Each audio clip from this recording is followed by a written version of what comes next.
Hari Om.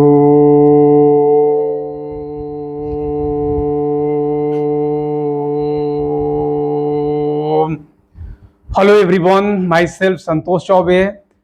Good morning to all of you. Today we shall discuss about the parts of the Indian Constitution. आज की जो हमारी class है, इस class में हम लोग भारत के संविधान के भागों के बारे में बातचीत करेंगे. देखिए, जैसा कि आप सबको जानकारी है कि the Indian constitution is the lengthiest constitution of the world. Bharat का संविधान एक बृहत्तम संविधान है and the original constitution of India contains 22 parts, 395 articles and 8 schedule. यदि हम भारत के संविधान के मूल संविधान की बात करें तो इसमें कुल 22 भाग, 395 अनुच्छेद और 8 अनुसूचियां हैं. But by 105 amendments in the Indian Constitution, some parts and some articles have been added and deleted. Bharat के संविधान के कुल 105 संविधान संशोधनों के माध्यम से हम लोगों ने कुछ अनुच्छेदों को जोड़ा है और कुछ अनुच्छेदों को हटाया है. इसी प्रकार कुछ भाग जोड़े गए और कुछ भाग हटाए गए. तो हम लोग यदि प्रेजेंट की बात करें तो at present Indian constitution is divided into 25 parts. These parts are divided into 468 articles and there are 12 schedules. Bharat के संविधान में वर्तमान की बात की जाए तो 25 भाग हैं, 468 अनुच्छेद हैं और इसमें 12 अनुसूचियां हैं. But I would like to remind you, I would like to inform you, still article 395 is the last article of the Indian Constitution. Part 22 is the last part of the Indian Constitution. Bharat के संविधान की अगर बात की जाए हम लोग तो अभी भी भारत के संविधान का जो 22वां भाग है वो अंतिम भाग है, क्योंकि जो भाग हम लोगों ने जोड़े वो हम लोगों ने बीच में ए और या बी करके जोड़ दिया. इसी प्रकार से बताना चाहूंगा कि भारतीय संविधान में भले ही 468 अनुच्छेद हैं, लेकिन अभी भी अंतिम अनुच्छेद जो है, अंतिमा अनुच्छेद जो है वो 395 है. जो हम लोगों ने अनुच्छेद जोड़े वो हम लोगों ने ए या बी करके जोड़ दिया. लेकिन अनुसूचियों में चूंकि विविध प्रकार के विषय हैं, अतः इसको हम लोगों ने 8 के बाद 9 के बाद 10 पे 11 12, मतलब कि भारतीय संविधान में जो वर्तमान में 12 अनुसूचियां हैं, अंतिम अनुसूची जो है वो 12वीं है. लेकिन अनुच्छेद जो है भले 468 हैं, लेकिन अंतिम अनुच्छेद जो है 395 है. और भले ही भाग हैं 25, लेकिन अंतिम जो भाग है वो 22वां है. देखो, जैसा कि आप जानते हो कि constitution of any country is the supreme legal document of a nation. किसी भी देश का संविधान उस राष्ट्र का सर्वोत्तम कानूनी दस्तावेज होता है. तो जाहिर सी बात यह है कि यहाँ पर व्यवस्थाएं बनाई जाती है संविधान के माध्यम से. लेकिन देखो, जब हम व्यवस्था बनाएंगे तो उस व्यवस्था को बनाने के पहले हम अपना कुछ परिचय देंगे. तो भारत के संविधान में भी ऐसा ही किया गया है. पहले भारत का संघ और उसके राज्य क्षेत्र के बारे में बात की गई है, फिर नागरिकों के बारे में बातचीत की गई, फिर इसके बाद उनके क्या अधिकार दिए गए उनके बारे में बात की गई, और उसके बाद राज्य को जब जनता के बारे में कुछ नियम बनाना चाहिए, नीतियां बनाना चाहिए, तो किन सिद्धांतों का पालन करना चाहिए और जनता के क्या कर्तव्य हैं, इनके बारे में पहले बातचीत की गई. तो यह भारतीय संविधान का तो ये पहला सेक्शन हो गया, जिसमें हम लोग पार्ट 1, पार्ट 2, पार्ट 3 और पार्ट 4 और पार्ट 4A के बारे में पढ़ते हैं. इसके बाद देखो क्या आता है, इसके बाद आता है व्यवस्था जो बनाई गई है वो व्यवस्था कैसे चलेगी. क्योंकि भारत में संघातक प्रकार की सरकार है. सबसे ऊपर में जो है वह केंद्र की सरकार है, फिर राज्यों की सरकारें हैं. इसके बाद में आपका राज्यों के साथ में फिर आपका आता है पंचायती राज व्यवस्था आ जाती है, और राज्य के साथ में आपके संघ शासित प्रदेश भी हैं, वहां भी सरकारें चलती हैं. तो इसके बाद सरकारों के बारे में बातचीत की गई है. तो हम लोग यहाँ पर देखेंगे कि भाग 2 में सरकारों के बारे में बात की. भारतीय संविधान के भाग 5 से लेकर के 10 तक में सरकारों के बारे में बातचीत की गई है. लेकिन भारतीय संविधान में अब यहाँ पर देखो, जो संघातक व्यवस्था होने के कारण से केंद्र भी है और राज्य भी है और इनके बीच में संबंध भी है. तो केंद्र और राज्य के बीच में जो संबंध है वह भी स्पष्ट होना चाहिए. इसको हम लोगों ने भारतीय संविधान के अगले भाग में लिख दिया. फिर इसके बाद आता है संपत्ति, मतलब प्रॉपर्टी आ गई, फाइनेंस आ गया, तो उसको हम लोगों ने लिख दिया. ट्रेड कॉमर्स आ गया, उसको लिख दिया. फिर सेवा या सर्विस के बारे में लिख दी. इसके बाद हम लोगों ने निर्वाचन के बारे में लिख दिया, भाषा के बारे में लिख दी, और आगे हम लोगों ने विविध प्रकार के बातों के बारे में लिखा. तो भारतीय संविधान का जो भाग है इसको हम लोग इसी तरीके से देखते हैं. चलिए हम लोग इसको स्टार्ट करते हैं. देखिए, भारतीय संविधान का जो भाग नंबर 1 है, यह अनुच्छेद 1 से लेकर के 4 तक विस्तृत है.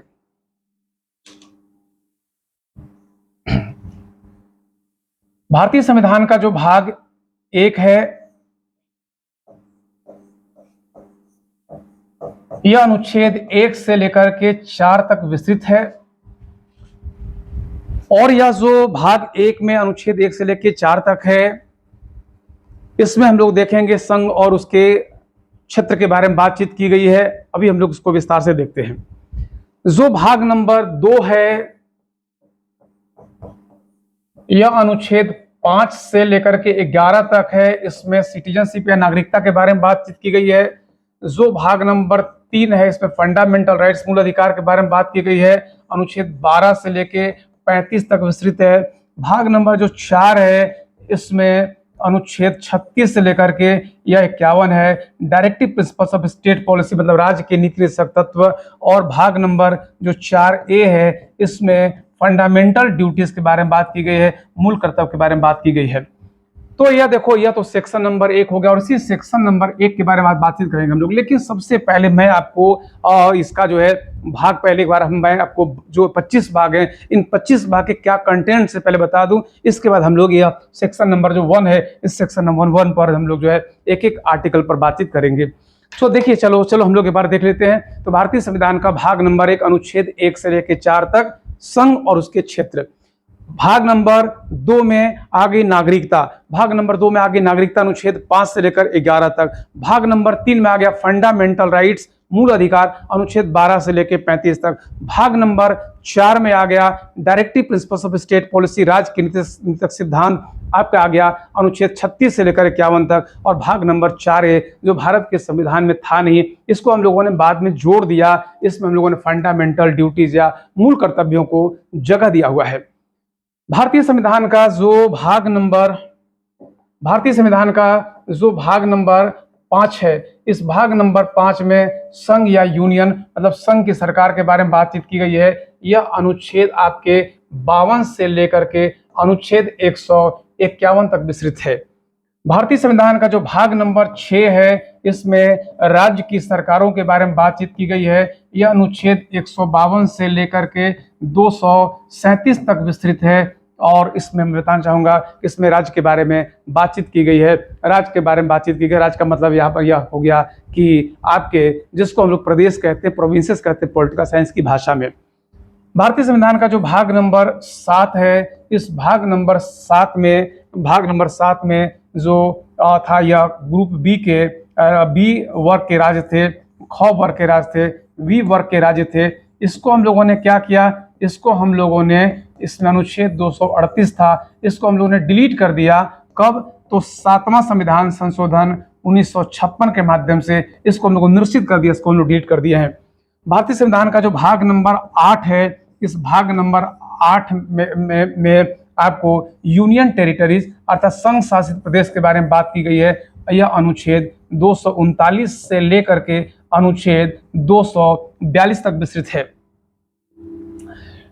तो एक बार फिर से बता दूं कि भारतीय संविधान का भाग नंबर 1 है संघ और उसके क्षेत्र, भाग नंबर 2 हो गया नागरिकता, भाग नंबर 3 हो गया आपका मूल अधिकार, भाग नंबर 4 हो गया राज्य के नीति निर्देशक तत्व, भाग नंबर 4A हो गया मूल कर्तव्य, भाग नंबर 5 हो गया संघ की सरकार, भाग नंबर 6 हो गया राज्य की सरकारें, भाग नंबर 7 जो है डिलीट कर दिया गया, भाग नंबर 8 में केंद्र शासित प्रदेश है, और भाग नंबर जो 8 है, 8 के बाद हम लोग आगे की बात अब यहाँ पे करते हैं।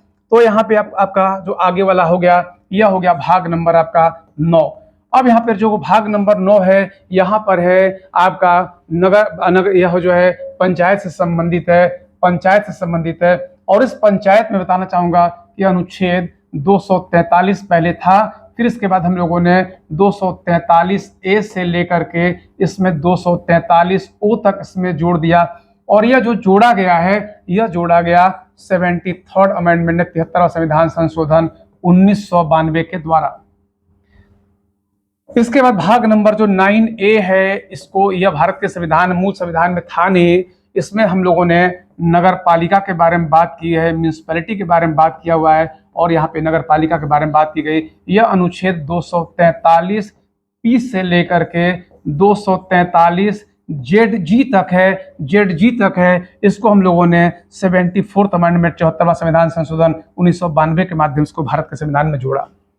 भाग नंबर जो आपका 9B है, इसमें हम लोगों ने सहकारी समितियां, कोऑपरेटिव सोसाइटी के बारे में बात की है, सहकारी समितियों के बारे में इसमें बातचीत किया गया है। और मैं बताना चाहूँगा कि इसमें अनुच्छेद 243H से लेकर के ZH से लेकर के 243 ZT तक है। और यहाँ पे इसको हम लोगों ने 97वां संविधान संशोधन 2011 के माध्यम से जोड़ने का काम किया। तो एक बार फिर से बता दूं आप लोगों को कि भारतीय संविधान का भाग नंबर 1 में क्या है। तो भाग नंबर 1 में आपका संघ और उसके क्षेत्र है। भाग नंबर 2 में क्या है, तो नागरिकता है। भाग नंबर 3 में क्या है, तो भाग नंबर 3 में क्या है, फंडामेंटल राइट्स, मूल अधिकार है। भाग नंबर 4 में क्या है, राज्य की निदेशक तत्व है। भाग नंबर 4A में क्या है, मूल कर्तव्य है। भाग नंबर 5 में क्या है, संघ की सरकार है। भाग नंबर 6 में क्या है, राज्य की सरकार है। भाग नंबर 7 क्या है, तो 7 अब है नहीं, ये डिलीट कर दिया गया। कब डिलीट किया गया, 1956 में। किसके माध्यम से, तो 7वें संविधान संशोधन के माध्यम से। भाग नंबर 8 में क्या है, संघ शासित प्रदेश है। भाग नंबर 9 में क्या है, तो ग्राम पंचायत है। और ये ग्राम पंचायत है। 9A में क्या है, तो 9A में आपका नगर पालिका है, जिससे 74वें संविधान संशोधन के माध्यम से 1992 में जोड़ा गया। भाग नंबर 9B में क्या है, सहकारी समिति है, कोऑपरेटिव सोसाइटी है, जिसको हम लोग 97वां संविधान संशोधन 2011 के माध्यम से जोड़ा। अब यहाँ पे बताना चाहूंगा आपको कि जो भाग नंबर 10 है, भाग नंबर 10 है, इस भाग नंबर 10 में आपका जो अधिसूचित क्षेत्र है, जो शेड्यूल एरिया है, उस अधिसूचित क्षेत्रों के शासन के बारे में बात की गई है। इसमें अनुच्छेद जो है 244 से लेकर के अनुच्छेद 244A तक है। तो सेक्शन नंबर 1 के बाद ये सेक्शन नंबर 2 आपका हो गया। इसके बाद हमने आपको बताया कि फिर इसके बाद जो है भाग नंबर जो 11 है, इसमें है भाग नंबर जो 11 है,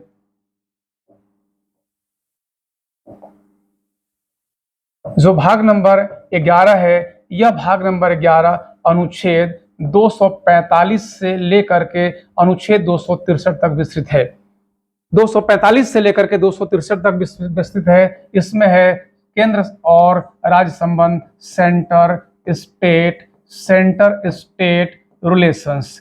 केंद्र राज्य जो है यह संबंध हो गया। इसमें विधायी और प्रशासनिक दोनों प्रकार के संबंधों के बारे में बातचीत की गई है। भाग नंबर आपका जो 12 है, इस भाग नंबर 12 जो है यह अनुच्छेद 264 से लेकर के अनुच्छेद 300A तक है। 264 से लेकर के अनुच्छेद 300A तक है। इसमें बताना चाहूंगा कि यह जो है, इसमें आपका मुख्य रूप से finance, property, contract and suit के बारे में बात की गई है।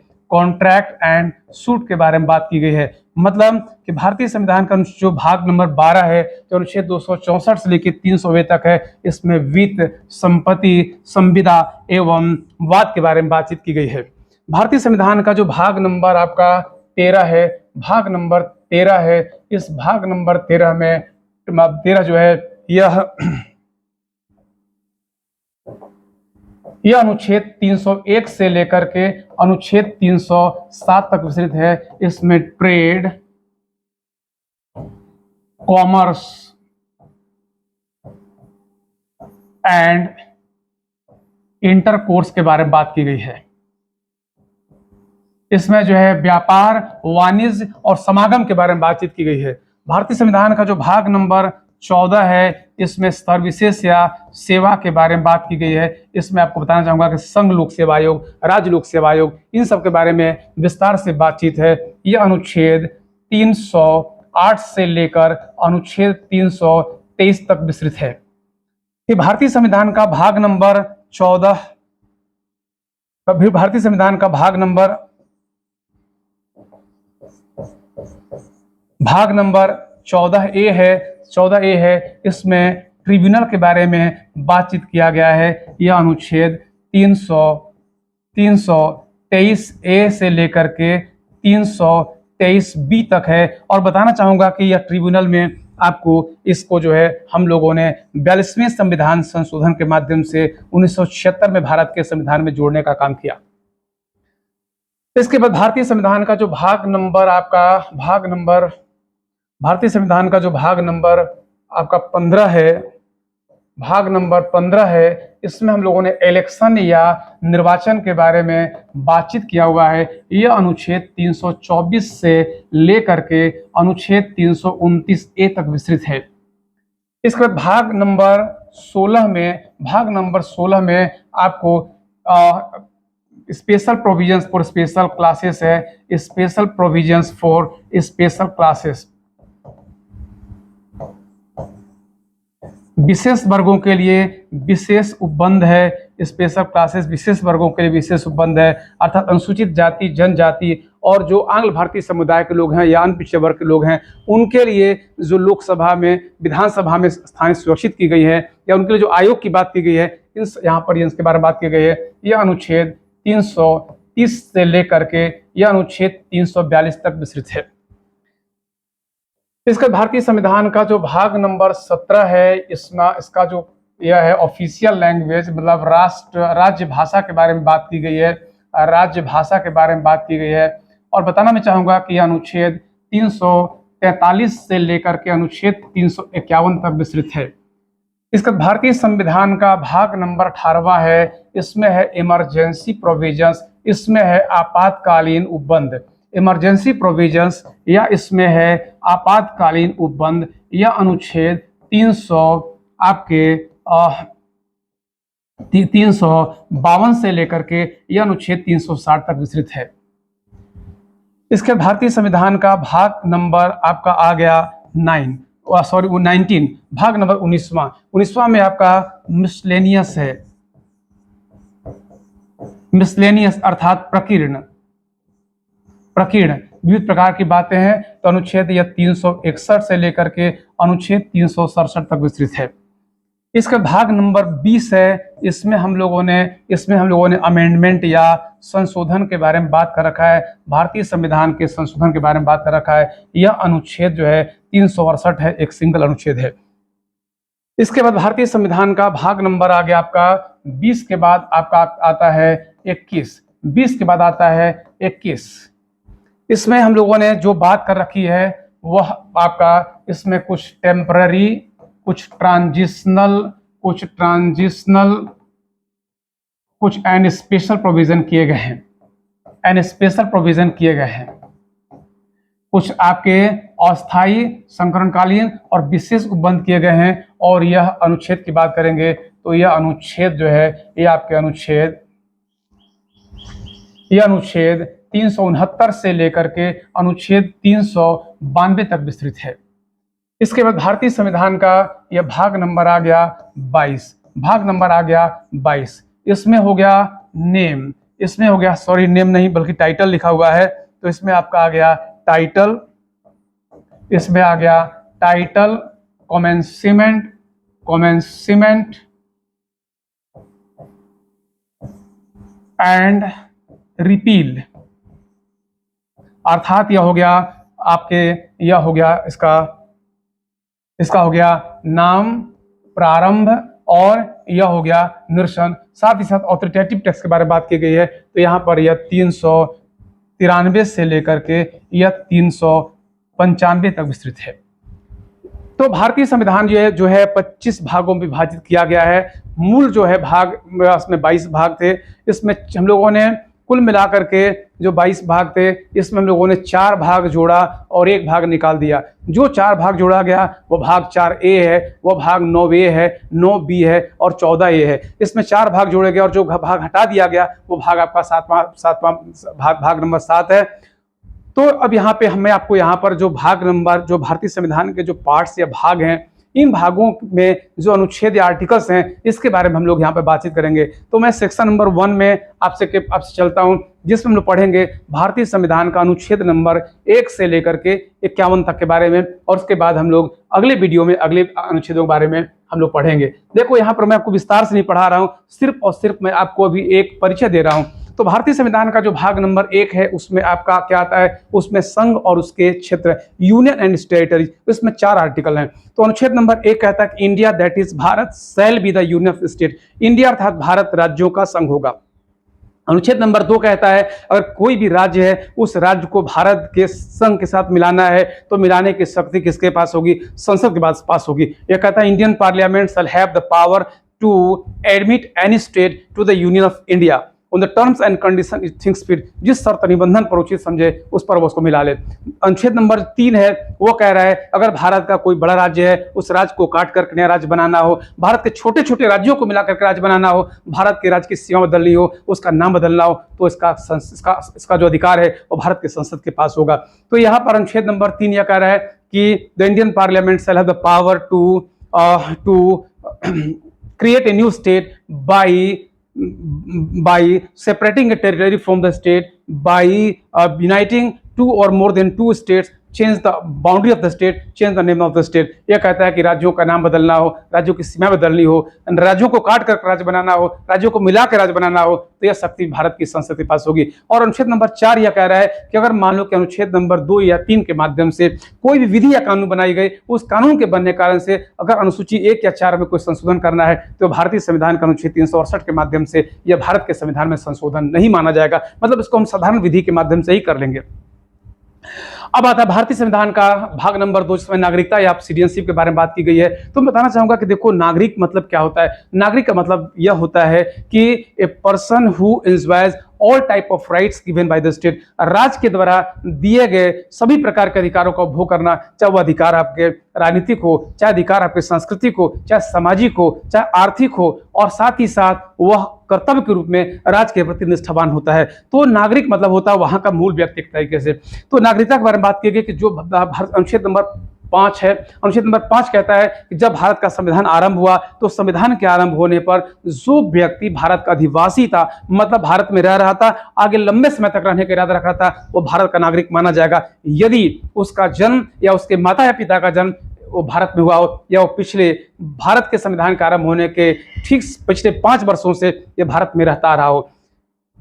अनुच्छेद नंबर 6 कहता है कि भारत का जो वह नागरिक जो यहाँ से पाकिस्तान, जो भारत का वो व्यक्ति जो पाकिस्तान से भारत आ गया, उस व्यक्ति को भारत का नागरिक माना जाएगा। अनुच्छेद नंबर 7 कहता है कि भारत का कोई भी व्यक्ति यदि भारत से पाकिस्तान चला गया, तो वह भारत का नागरिक नहीं माना जाएगा, लेकिन अगर वापस लौट आता है, उसके लिए एक तारीख बताई गई है कि वापस लौट आता है, तो उस व्यक्ति को भारत का नागरिक माना जाएगा, और उसके लिए कुछ शर्तें दी गई है। तो भारत से पाकिस्तान जाने और पाकिस्तान से लौट करने वाले व्यक्तियों की भारतीय नागरिकता अनुच्छेद नंबर 7 में चर्चा की गई। अनुच्छेद 8 कहता है कि भारत का संविधान जिस दिन आरंभ हुआ, अगर कोई व्यक्ति भारत का ऐसा था जो भारत से बाहर रह रहा था, और वहां पे जो भारतीय नागरिक परिषद है, वहां पे अगर उसने अपना रजिस्ट्रेशन या पंजीकरण भारतीय नागरिक को करा लिया है, तो भारत का नागरिक माना जाएगा। अनुच्छेद नंबर 10 कहता है कि अगर 9 कहता है कि अगर आपने विदेश की नागरिकता प्राप्त कर ली, तो भारत की नागरिकता आपकी समाप्त हो जाएगी। अनुच्छेद नंबर 10 कहता है कि अनुच्छेद 5, 6, 7, 8 के माध्यम से आपको जो नागरिकता मिली है,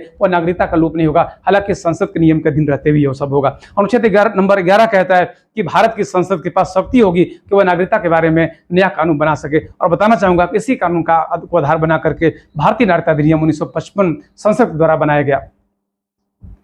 इसके बाद आता है फंडामेंटल राइट्स या मूल अधिकार। यह भाग नंबर 3 है, जिसमें अनुच्छेद 12 से लेकर के 35 तक में चर्चाएं की गई है। तो बताना चाहूंगा अनुच्छेद 12 में सबसे पहले राज्य की परिभाषा दी गई है, क्योंकि जो मूल अधिकार है एक ऐसा बुनियादी अधिकार है जिस अधिकार को राज्य भी छीन नहीं सकता, जो सबसे शक्तिशाली होता है, इसलिए सबसे पहले यहाँ पर राज्य की परिभाषा दी गई। अनुच्छेद नंबर 12 में राज्य की परिभाषा दी गई है। अनुच्छेद नंबर 13 कहता है ऐसी कोई विधि, चाहे वो संविधान के लागू होने के पहले का हो या संविधान लागू होने के बाद का बनाया गया हो, कोई ऐसी विधि जो आपके मूल अधिकार को छीनने वाली होगी, वह शून्य मान ली जाएगी, उस हद तक शून्य मानी जाएगी जिस हद तक आपके मूल अधिकार का हनन करती हो। इसी से आता है आपका जुडिशियल रिव्यू, अर्थात न्यायिक समीक्षा का अधिकार। इसी प्रकार से आपको अनुच्छेद नंबर आपके 12 के बाद 13 हो गया। इसके बाद बताना चाहूंगा कि कुल मिला के 7 प्रकार के मूल अधिकार की बात मूल संविधान में की गई थी, लेकिन हम लोगों ने 44वें संविधान संशोधन 1978 के माध्यम से जो अनुच्छेद नंबर 31 है, उसको हम लोगों ने क्या किया, उसको हम लोगों ने हटा दिया, डिलीट कर दिया। और भारतीय संविधान में अब जो संपत्ति का अधिकार है, वह सिर्फ एक संवैधानिक और एक बुनियादी, एक संवैधानिक और एक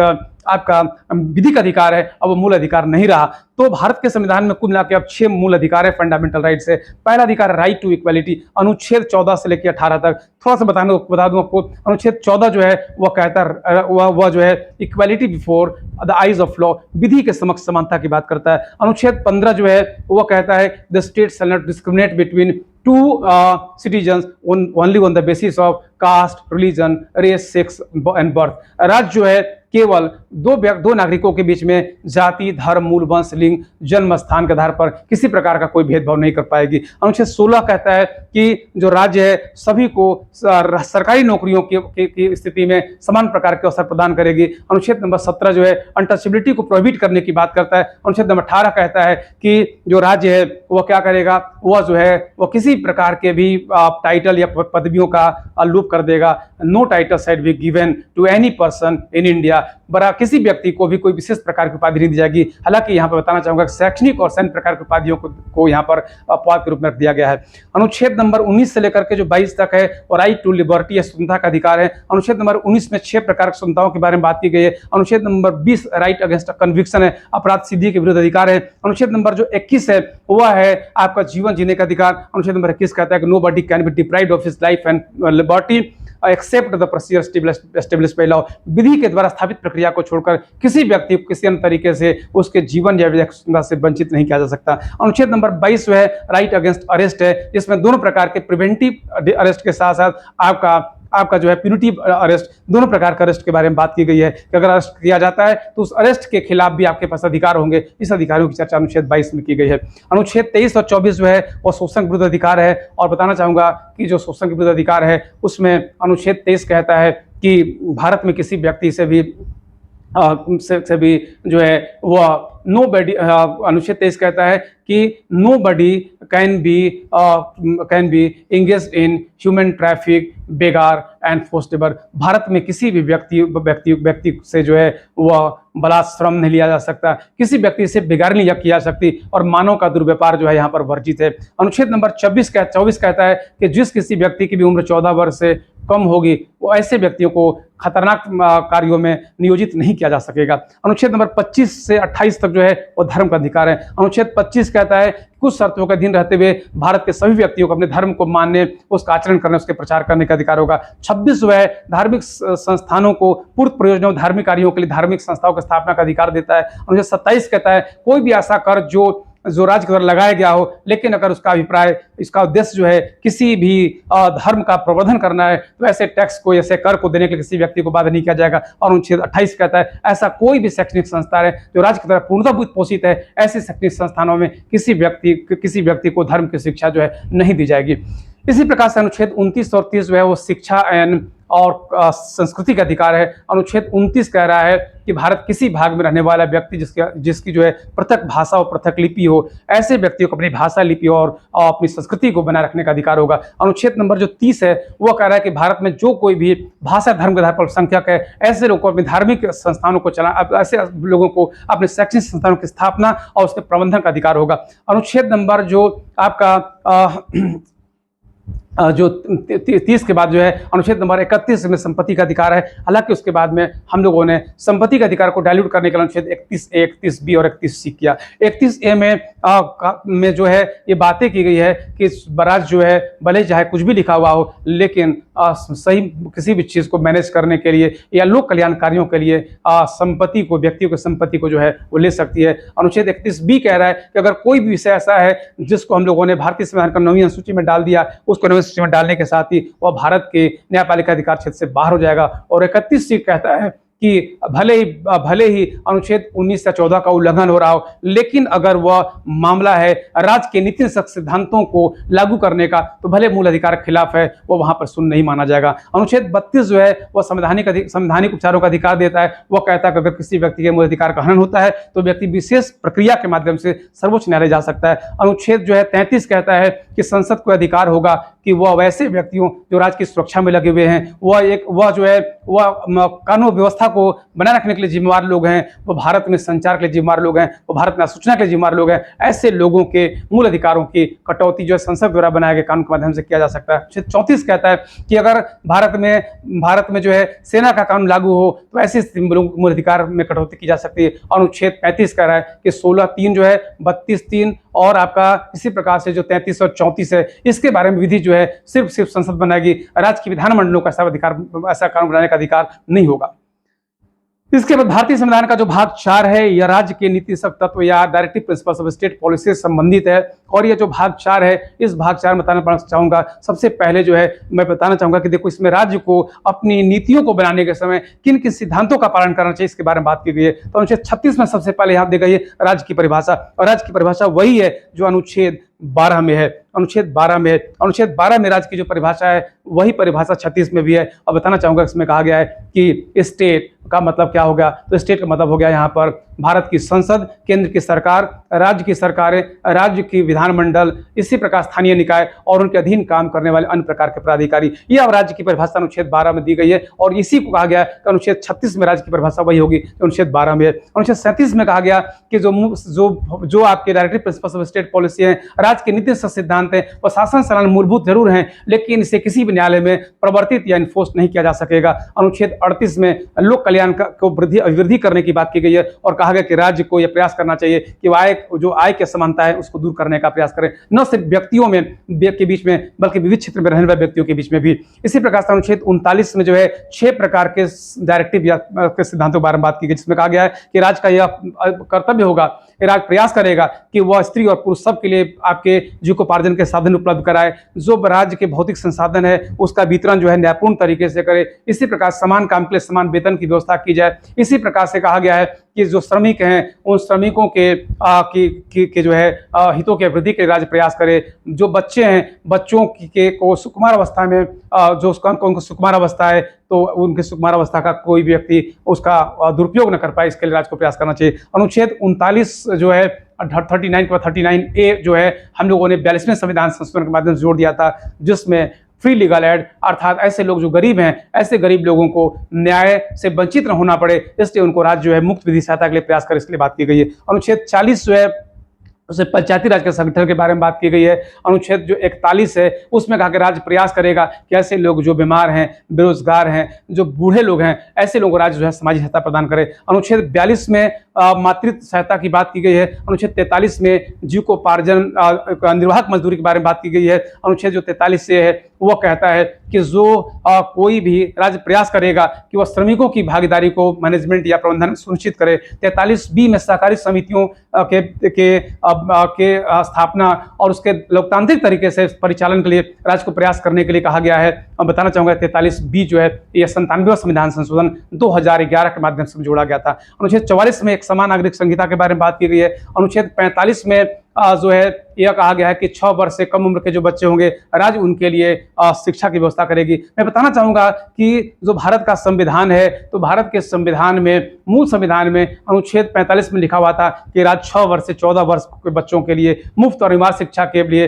प्रयास करेगी 10 वर्षों के अंदर। लेकिन भारत की आर्थिक स्थिति इतनी अच्छी हो नहीं पाई, इस कारण से हम लोगों ने बड़ा देर में इसको इम्प्लीमेंट किया और उसके बाद हम लोगों ने 2002 में 86वें संविधान संशोधन के माध्यम से भारतीय संविधान में मूल अधिकार 21A जोड़ दिया, उसको शिक्षा का अधिकार बना दिया और यहाँ पर उसको हम लोगों ने रिराइट कर दिया कि राज्य जो है वो 6 वर्ष से कम उम्र के बच्चों के लिए आरंभिक देखभाल और शिक्षा की व्यवस्था करेगी। अनुच्छेद 46 में कहा गया कि भारत में जो कोई व्यक्ति अनुसूचित जाति का व्यक्ति है, जनजाति का व्यक्ति है, राज्य इसके लिए उसके उत्थान के लिए राज्य जो है उनके सामाजिक और आर्थिक उत्थान के लिए जो है प्रयास करेगा। अनुच्छेद 47 में कहा गया कि राज्य जो है लोगों का जीवन स्तर को बढ़ाने और उनके जो है पोषाहार स्तर को बढ़ाने के लिए प्रयास करेगा। अनुच्छेद 48 में वैज्ञानिक विधि से खेती को बढ़ावा देने के लिए और दुधारू पशुओं के वध को रोकने की बात की गई है। अनुच्छेद 48 से में वन पर्यावरण को की सुरक्षा के लिए राज्य को नियम बनाने के लिए बात की गई है। और मैं बताना चाहूंगा अनुच्छेद 48A भी 42वें संविधान संशोधन 1976 के माध्यम से जोड़ा गया। जो अनुच्छेद 49 है यह कहता है कि जो राष्ट्रीय महत्व के स्मारक हैं उन स्मारकों की सुरक्षा के राज्य जो है कानून बनाए। अनुच्छेद जो 49 के बाद अनुच्छेद 50 है यह कार्यपालिका को न्यायपालिका से अलग करने की बात करता है और 51 में अंतर्राष्ट्रीय शांति को बढ़ावा देने की बात की गई है। जो 51A है वह भारतीय संविधान का भाग 4A है और भाग 4A जो है को हम लोगों ने 42वें संविधान संशोधन के माध्यम से 1976 में जोड़ा। और मैं बता दूं आपको इसमें मूल कर्तव्यों के बारे में बात की गई है। इसमें कुल 10 मूल कर्तव्य रखे गए थे, लेकिन बाद में हम लोगों ने 86वें संविधान संशोधन के माध्यम से 2002 में एक मूल कर्तव्य और जोड़ दिया और यह जो मूल कर्तव्य जुड़ गया इसमें मूल कर्तव्यों की संख्या हो गई 11। तो मैंने आपको अभी आर्टिकल बताया सिर्फ, और बताना चाहूंगा मैं आपको हम लोग इसके बाद सारे आर्टिकल ऐसे ही एक एक करके देख लेंगे और उसके बाद हम लोग विस्तार से भारतीय संविधान का भाग 1 से स्टार्ट करेंगे, पॉलिटी पढ़ेंगे। देखिए मैं बताऊं आपको कि आपको लगता है कि पॉलिटी सबसे आसान सब्जेक्ट है, तो मैं बिल्कुल मानने को तैयार नहीं हूं। Polity is a very complicated and very interesting subject. यह कॉम्प्लिकेटेड है, इंटरेस्टिंग है, बस लेंदी है। आपको अगर गहराई में पढ़ना है तो आपको इसमें मेहनत करनी पड़ेगी और आपको अगर लगता है कि आर्टिकल पढ़ के सिर्फ अगर आपको पॉलिटी आती है तो मैं इतना दावा करता हूं कि मैं सिर्फ 2 घंटे क्लास में पूरे आर्टिकल आपको पढ़ा सकता हूं, लेकिन आपको इससे पॉलिटी कभी आएगी नहीं। पॉलिटी एक विस्तार लिया हुआ सब्जेक्ट है, आपको थोड़ा ध्यान देना पड़ेगा और हम लोग इसको बहुत गहराई से धीरे धीरे करके पढ़ेंगे। मैं यहाँ पर आपको रिकमेंड करूंगा कि सबसे पहले आप लोग एक बार पीछे जाकर के, मैंने Indian Santosh Choubey Indian polity के नाम से प्लेलिस्ट बना रखा है, तो आप लोग सबसे पहले भारत का संवैधानिक विकास एक बार पढ़ो और उसके बाद फिर यहाँ से पढ़ो। तो और मैं आपको इस क्लासेस में कंटिन्यू करने वाला हूँ अब, और निश्चित रूप से आपको आनंद आएगा। Thank you very much everyone, thank you so much.